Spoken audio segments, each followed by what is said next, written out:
Where's the evidence? Well, first, Tucker, don't confuse evidence with a conclusion. Evidence gives the FBI and the Department of Justice. Look, I've been going through this for a year. Look, I watch Rachel Maddow. I get it. I know there are a lot of Russians and Russian people and emails, but like, where's the actual proof that something happened after more than a year of this? Well, I'm not the prosecutor. I don't have subpoena power. Bob Mueller does. All I'm saying is you do have a high-level security clearance, and you're on the Intel Committee, so presumably you'd have more than like a clip of him at a I'm only giving you the evidence that I've seen in an unclassified manner.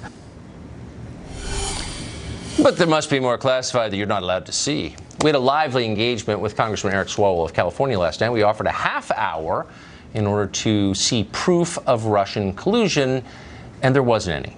Meanwhile, today on The View, former Director of National Intelligence James Clapper, the one who lied to Congress on camera, said that President Trump wasn't being spied on by the Obama administration. They were just watching him, and Trump ought to thank them for that. Was the FBI spying on Trump's campaign? No, they were not. They were spying on a term I don't particularly like, but on what the Russians were doing, trying to understand, were the Russians infiltrating, trying to gain access, trying to gain leverage and influence. So why doesn't he like what they do? So why doesn't he like that? He should be happy that. Well, he should be. Yeah, he should be grateful, that ingrate. We're joined now by Fox senior political analyst Brit Hume. But why isn't the president more grateful that the Obama FBI was spying on him for his own good? It's interesting to hear Clapper use the word spying, because a number of the administration's defenders, the Obama administration's defenders in the media and elsewhere, have been very, very careful about using that word and saying that it really wasn't spying that was going on. It was an informant. But mind you, of course, this was at that stage, this was a counterintelligence investigation, which is to say that they were acting, the FBI was acting in its capacity as a spy agency when they sent this guy in to see what was, to see what he could find out about what was going on inside the Trump campaign with regard to the Russians. So pretty hard to argue they weren't spying on. When did we become so blasé about it? I mean, you covered Watergate, and one of the gravest crimes that President Nixon was accused of committing was subverting federal agencies to gather intelligence on his political opponents. That's what people said he did. Use the IRS, people said.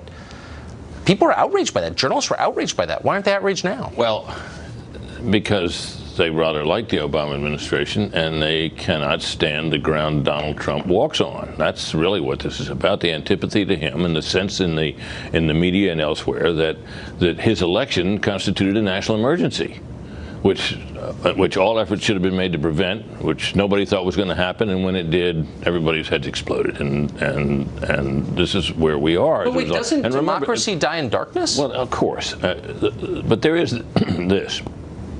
The efforts of Russia to meddle in the election are worth investigating. There's no question about that.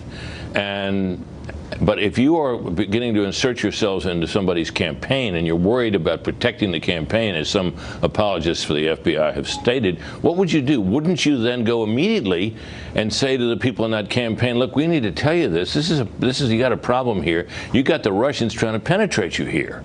That was considered, we now know, and it never happened. Which is the most telling, and thank you for reminding us of that, the most telling detail. I agree completely. Brit Hume, thank you. Thank you, Tucker.